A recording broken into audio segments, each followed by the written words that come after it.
Hello everyone, আজকে আমি চলে যাচ্ছি সকাল সকাল আমার 24শে জানুয়ারির ফার্স্ট ব্রাইডের লোকেশনে, যেটা ছিল জাগিরোডের ডুগার পাড়। তো ফাইনালি আমি ব্রাইডের লোকেশনে এসে পৌঁছে যাই, আর সঙ্গে সঙ্গে আমার অ্যাসিস্ট্যান্ট রোজগুলো কাটিং করতে শুরু করে দিয়েছে। তো এই যে আজকের আমার মিষ্টি ব্রাইড, আজকের ব্রাইডের আমার কোনো ডিমান্ড ছিল না, ও সম্পূর্ণটাই আমার উপর ছেড়ে দিয়েছিল। তো এখন আমার ব্রাইডের all over makeup and hairstyle complete করার পর আমি কলকা করছিলাম।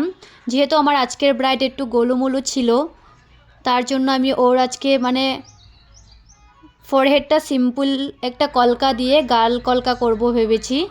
তো তোমরা দেখতে থাকো ওকে কীরকম লাগে, আর সবাই কমেন্ট করে অবশ্যই জানিও কীরকম হয়েছে আমার কাজটা। আমি প্রথমে কলকাটা অনলি হোয়াইটে করেছিলাম, কিন্তু আমার ব্রাইডের ঘরের মানুষের ডিমান্ড ছিল অল্প রেড দেওয়াটা, তার জন্য পরে আবার আমি রেডটা অ্যাপ্লাই করে দিই। তো এখন প্রায় আমার ব্রাইডের লুকটা পুরোপুরি কমপ্লিট হয়ে গিয়েছে।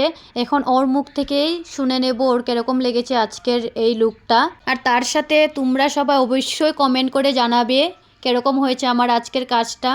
আমার আজকের ফার্স্ট ব্রাইড অনেক হ্যাপি ছিল ওর লুকটা নিয়ে, এবং ওর ফ্যামিলি মেম্বারও অনেক হ্যাপি ছিল, স্যাটিসফাই ছিল। ওর মুখ থেকে তোমরা নিজেই শুনতে পারবে।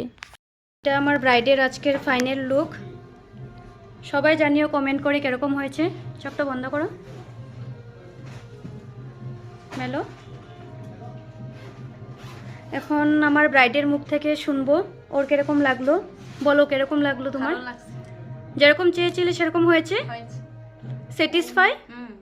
Thank you and happy married life.